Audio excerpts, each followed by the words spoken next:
Hi everyone, I'm here, I'm in my cozy sweater, and I am so ready to get into what I have to share with you today. So I'm Sarah Pettis, I am a body positive intuitive eating coach, and I'm also the founder of turnupthelove.ca, and I help serial dieters to ditch the diet cycle, reconnect with food, and come home to their bodies by using the power of self-love. And today we're actually continuing our conversation on triggers. So for the entire month of November, I've been chatting about triggers. So week 1 was triggers. What in the heck are they and how do you deal? Week 2, last week, we talked about the 5 different types of triggers that you need to keep an eye out for if you want to heal your relationship with food and your body.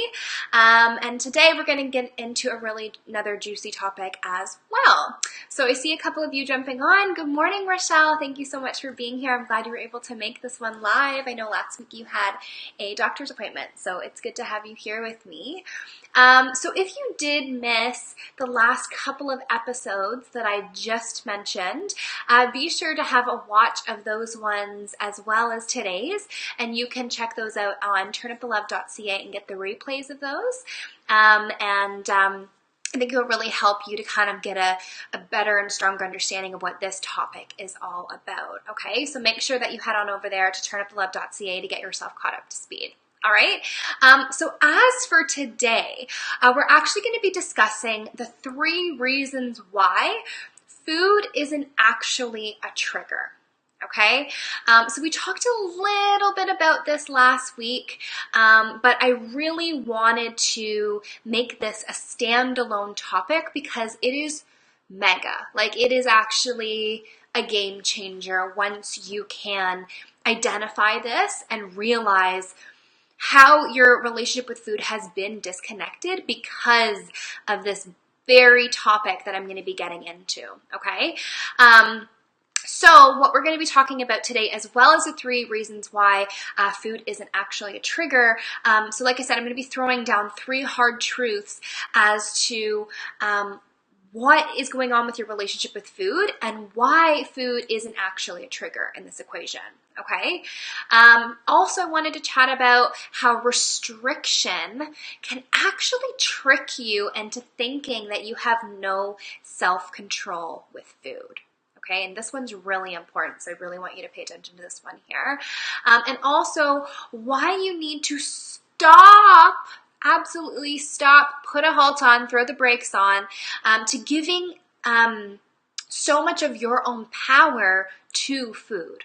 Okay, especially if you want to learn how to work through these triggers that we've been talking about all for the month of November. Okay, so before I get started, since I have a few of you on live with me, why don't I start off by asking, have you ever said to yourself, ever, on any occasion, whenever I'm around X food, so say chocolate, cookies, chips, pastries, donuts, I binge? Have you ever said that to yourself? Whenever I'm around whatever food it may be, I binge. Does that sound familiar, like something you've said?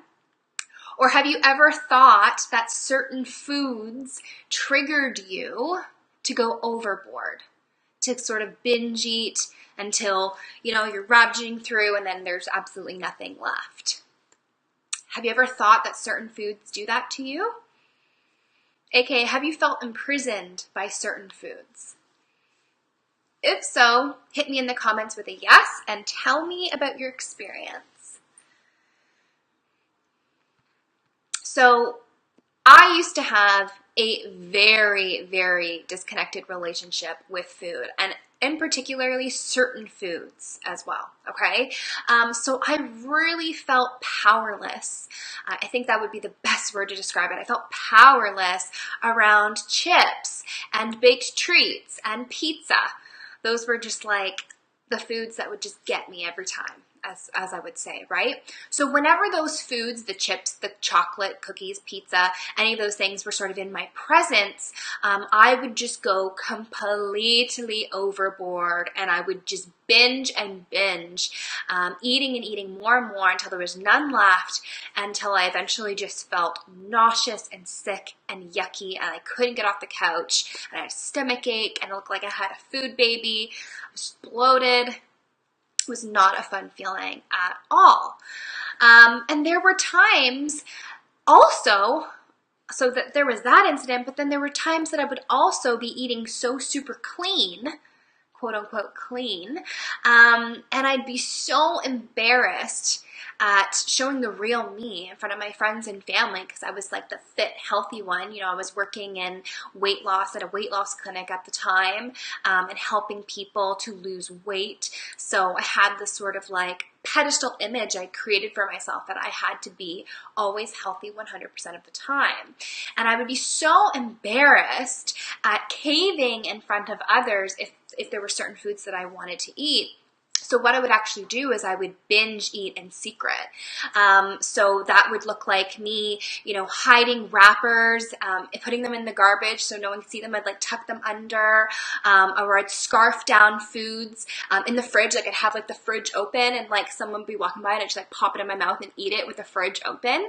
Like, oh my God, like this was a real thing for me, right? So I'd scarf it down before anyone could notice. But I would constantly be blaming certain foods or sugar, especially the sugar, for being super addictive, right? That's kind of how this was looking. And I thought that whenever certain foods were in the house or they were around me, that I was going to binge. This was sort of my thought process, okay? But the thing is that I was actually so incredibly wrong. And that's exactly what we're going to be talking about today. And I'm going to tell you exactly why I was so wrong.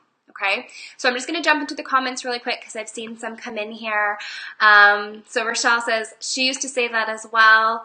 Yeah, so say, you know, certain foods are making you binge. I used to do spaghetti. Oh, carbs is a really good one, Rochelle. I would also think that about pasta. I loved pasta, especially like when I was in high school. I would like make pasta, like a massive plate of pasta, and then just put like sauce on it. And that would be like my lunch with lots of Parmesan cheese. Like, so I always like, and my mom would always make comments when I was younger, be like, that's all you're eating? Like, where's your vegetables? Right? So I always felt like this guilt around eating pasta. So I totally can relate to that. And that discomfort feeling that you just kind of go overboard with. So thanks for mentioning that, Rochelle.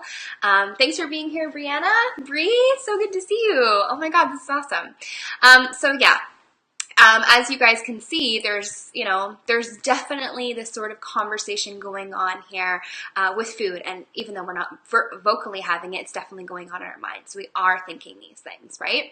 And if you are watching the replay, I'd love to hear about your experience as well. So be sure to drop that in the comments when you rewatch this, okay?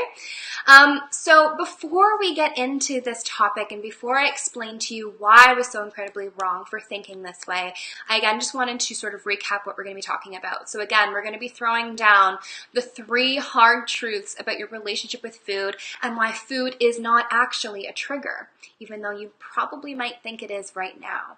And also, we're going to be talking about how restriction can actually trick you into thinking that you have no self-control around food.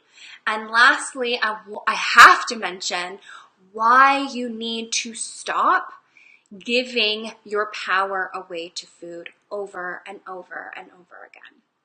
Okay, so who's ready to get into this? Who's ready to get started? Hit me up with a yes in the comments if you're ready to dive in, because I am just revving to go, because this is a topic that resonates so deeply, and I truly believe that this was the game changer for me, and this is what made me realize that like anyone can heal their relationship with food. Like this was the breaking moment. So I'm really excited to chat with you guys about this one today. So let's get into it, because there's lots to cover. So truth number 1, the first reason why food isn't a trigger, and it's that it's not a trigger because it's actually your thinking around particular foods that's triggering you. Okay, so it's not actually the food itself, it's actually the thinking about particular foods that are triggering you. And let me explain, okay? But before I explain, I want to know who here has looked at certain foods like they are forbidden at one time or another. You've looked and said, oh, no, can't have that. Definitely not. Like, that will break my progress. Like, nope, can't have that. Who here has thought that at one time or another? Or who here has classified their foods as either good or bad? Put them into categories, you know? Like carbs are bad, sugar's bad, vegetables are good, you know? Fruits are good, certain fruits, and as long as they're not high sugar. Who here sort of classified their foods as either good or bad? Or who here has thought that certain foods make you feel out of control, like we sort of talked about, right? So hit me up in the comments with a hell yeah if you have felt that way before.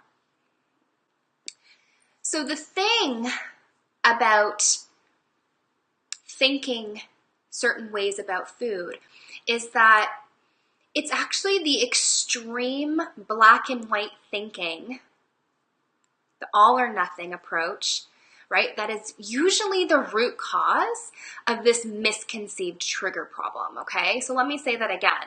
It's usually this extreme black and white thinking, this all or nothing thinking that is causing you to think that food is a trigger, that food triggers you to go out of control, that food throws you off balance in creating your healthy relationship with food, okay? It's that all or nothing, restrict or die process, right? So restrict or go completely overboard and binge, right? So for example, if I eat a piece of chocolate, I will binge. If I eat a cupcake, I will binge. If I eat pasta, I will binge, right? Like the examples we've been chatting about, right? So it's that extreme thinking, the all or nothing, one or the other, right? And it's funny because as I was like thinking about this topic, you know, and revisiting it, I thought about it like even as a kid, if you think about like Lay's potato chips, do you remember their marketing for Lay's potato chips? I don't know if they do this anymore. I'm pretty sure that they do because this has been like their slogan forever, but they were so onto this tactic because they used the slogan of bet you can't eat just one.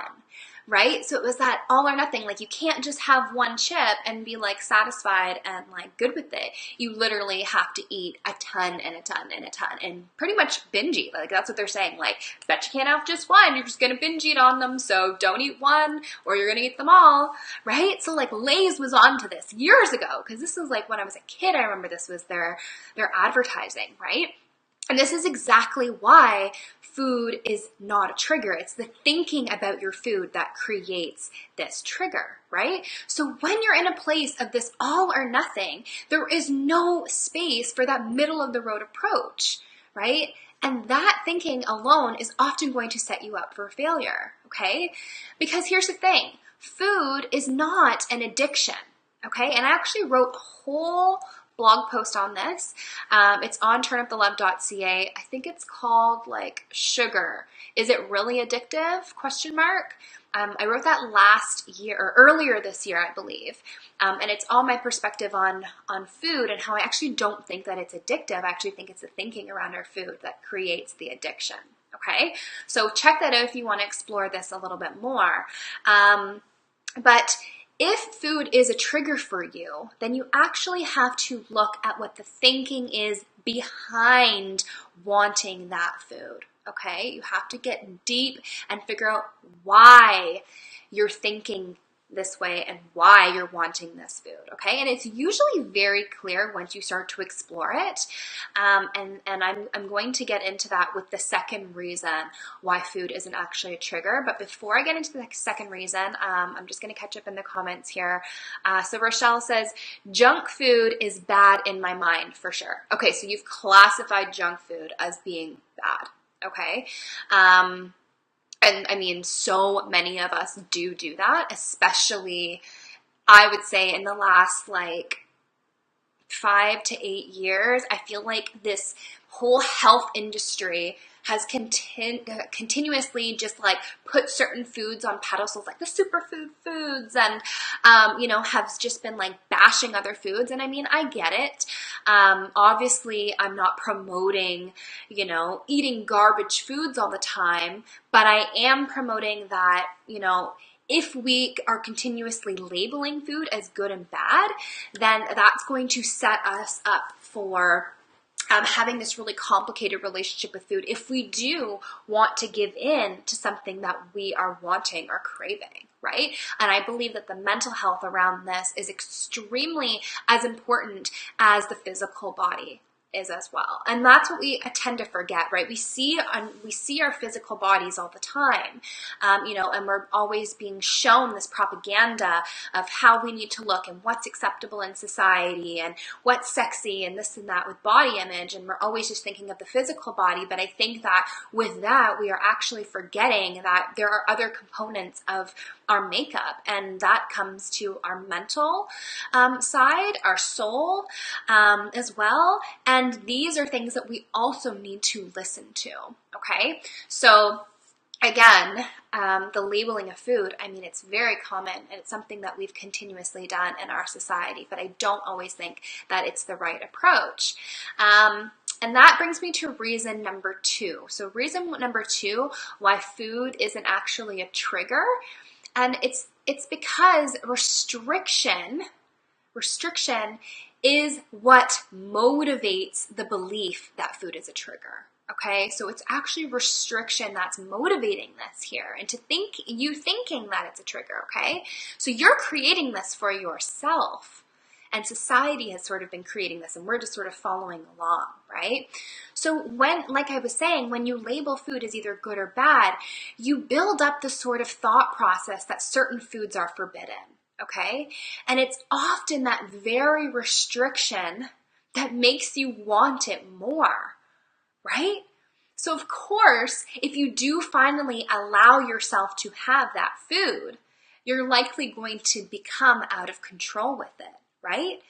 Because you've classified it as forbidden. It's like the forbidden fruit, right? Like think Adam and Eve, like woo, years ago, decades and decades or eons or what are they even called? I don't even know. I'm not very good with history. But Adam and Eve, like the forbidden fruit, we want what we cannot have, right? So because you've classified it as forbidden, you don't know when you're going to have it again. So therefore, you go out of control with it, right? So for example, if you believe that when you eat sugar, you binge, you are believing that no amount of sugar is actually safe for you. Right? And you've sort of created this very rigid thought about your ability to eat sugar normally. You think that like there's no way that it can be done, right? But by actually believing this thought, you're actually finding yourself obsessing about sugar more, right? Or you're beating yourself up if you have failed and you've given in to sugar, right? It's so extreme, so black and white. So if you ate a freaking cupcake, you can't just simply acknowledge like, oh, I ate a cupcake and then just move on with your day. You literally allow the guilt and the shame to come over you, and it's all you think about. You're like, oh, I shouldn't have eaten the cupcake. Oh, I don't do well with sugar. Oh, I'm going to get a stomachache. And you're just like thinking about it versus just eating it and being done, right? So that restriction is motivating you to think that food is triggering you, right? Does that make sense? Does that resonate? So what's actually challenging about this is that with this type of thinking, the only thing that you can actually do in this situation is punish yourself, right, for giving in to the foods, or restrict yourself further from binging. Right? So it's either punishment or restrict, punishment or restrict, punishment or restrict. And you're just in this endless cycle with food and your body, right? Or you could just allow it and just move the hell on with your day, right? So remember, restriction is that motivator. Restriction is actually what is motivating you to believe that food is triggering you and that you are not safe around certain foods, okay? So who here has actually restricted certain foods and then found yourself at times wanting them more? And when you did have it, you ended up going way overboard because of it. If you've experienced this, hit me up in the comments with a yes or a no. And I'm going to catch up on that thought in just a second. But we're actually going to move into the last and final reason behind why food isn't actually a trigger and what I want you to do moving forward. And that is that food is just food. It's nothing more, nothing less. Food is just food. So for the love of God, please stop giving it so much power. It's just food, you guys, right? It's just food. At the end of the day, that's all it is, okay? So if you do decide to go ahead and eliminate certain foods from your diet, okay? Please remember this. Please remember this. If you do decide to eliminate certain foods from your diet, you have permission to stop this decision at any given time. You have permission to stop this at any given time. You are not under oath. You did not place a statement under oath and say, I, Sarah, promise to never eat chocolate cookies, brownies ever again. Like, you are not under oath. You do not need to stick to this, okay? If you do decide to eliminate certain foods and it doesn't end up working for you, say you've eliminated gluten, because everyone's eliminating gluten, but it doesn't end up working for you, guess what? You have the right to stop whenever the heck you want, okay? Health choices are just choices. That's what they are, okay? This is your damn body, and you don't have to prove anything to anyone, all right? And the best way to handle this is to consider that this is an experiment. No one has all the answers. None of us do. And at the end of the day, you know what's right for you and your body more than anyone else. If you're intuitively listening and you're actually asking yourself, what do I need right now? How do I want to feel right now? You are going to be the one that knows what is best for you and your body. So it's an experiment. It's trying out what works and what doesn't, okay? But if you find that you're having some of these triggers, so they're not food triggers, just to like reinforce that, they're not food triggers. They would actually be classified as the thought triggers, right? Because they're the thinking that you're having around the food. So if you are having some of these thought triggers around food, and you've noticed that your thinking is going into that black and white, all or nothing approach, then maybe it's time for you to simply just allow. Okay? Trust your body again. Trust it. She's here to support you, not work against you, by the way. I don't know where we thought that our bodies were against us and we had to manipulate and control her into looking a certain way to be accepted by ourselves and others. I don't know where that came from. But trust your body. She has never let you down on this entire journey of your life. And she continues to show up for you, even though you might have doubted her, right? So we need to get back to rebuilding that trust and trusting your body and in trusting yourself and in trusting your own power, okay? And I get it. Some of you might be thinking, no, Sarah, if I eat whatever I want, I will become obese. I will become overweight. I know a lot of you are thinking that right now. I've heard it from tons of people. A lot of the clients I've worked with have brought it up. If I eat whatever I want, I'm going to get out of control. I'm going to get overweight. I'm going to be obese, right? But again, that is another thought trigger. It's all or nothing. Why can't you just eat something and not have to experience all of that, right? That thinking in itself is the diet mentality. You have learned that food is not safe. and that you cannot trust food and you cannot trust yourself to say stop. Right? And you know what? Maybe when you are learning to have this healthy relationship with food, maybe at first you do binge. But the more you tune inward and the more you say, okay, how did that make me feel? How did I feel after I binged on that food? What was I actually trying to fill up on? What was I actually trying to fulfill by eating that food? When you get into that state of questioning and you get into that state of awareness, you're going to uncover answers that you might not have realized before, but those answers are what's going to take you to the next level to accomplishing a healthy, nourishing, joyful, free relationship with food and your body, okay?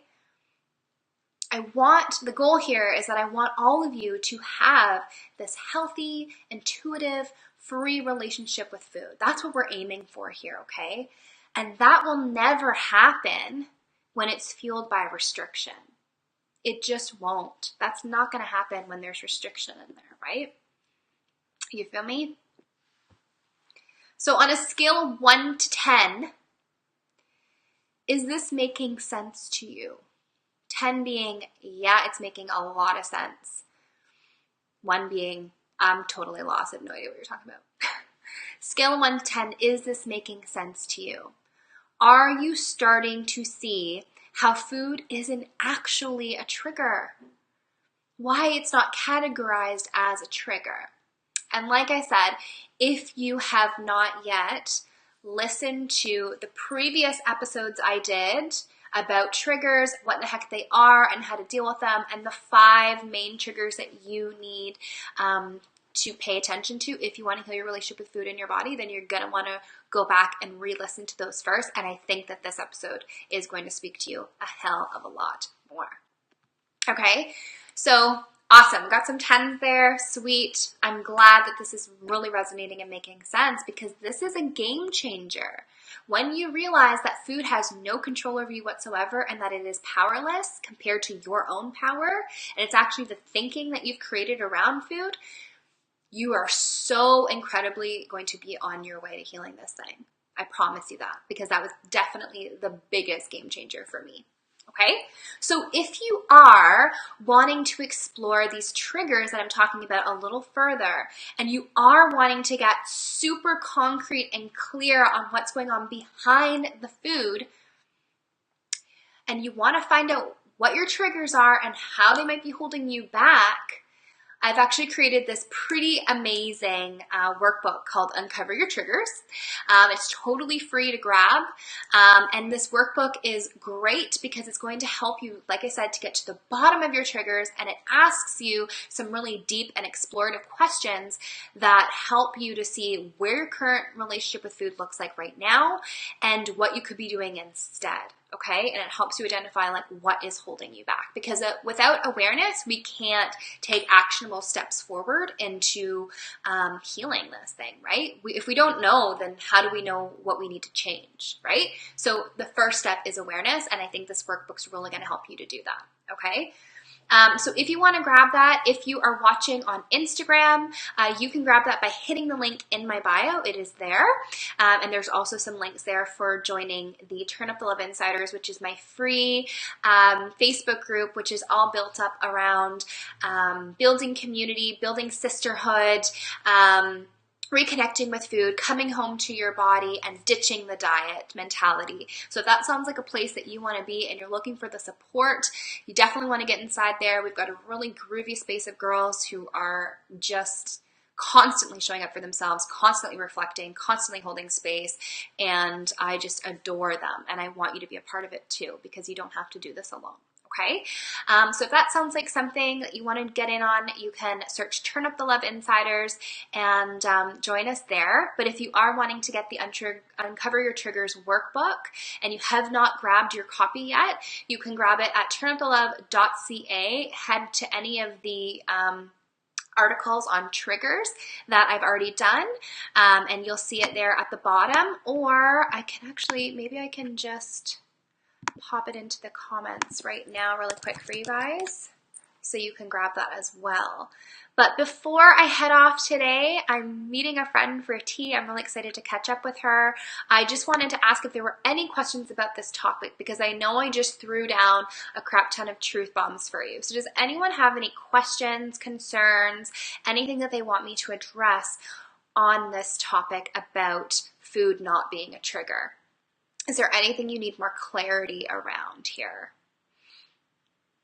Because I know that when you're first hearing this information, you're just like, holy crap, like this is transformational, but oftentimes you're just kind of like, oh gosh, like I don't even know where to begin with this, right? So if you're feeling that way, hit me up in the comments, and like I said, I will get your questions answered. I just posted the link to grab your Uncover Your Triggers workbook in the video that I'm hosting on Facebook of the live episode. So you can grab that there as well. Okay?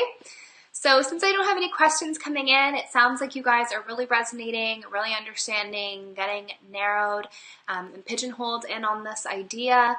If you do have any questions that do come up, feel free to drop them in the comments, let me know, or you can shoot me an email at sarah@turnupthelove.ca. Otherwise, that's it for today. Next week, we're going to be going into our last and final topic on triggers. This one's going to be all about how identifying your triggers can actually help you to heal your relationship with food. So we're going to kind of sum everything up that we've learned, and I'm going to continue to tell you how these triggers can really help you to transform your relationship with food in your body. Okay, guys, I hope you have an amazing day. So good to chat with you. Thank you for joining, and we will chat really soon. Take care.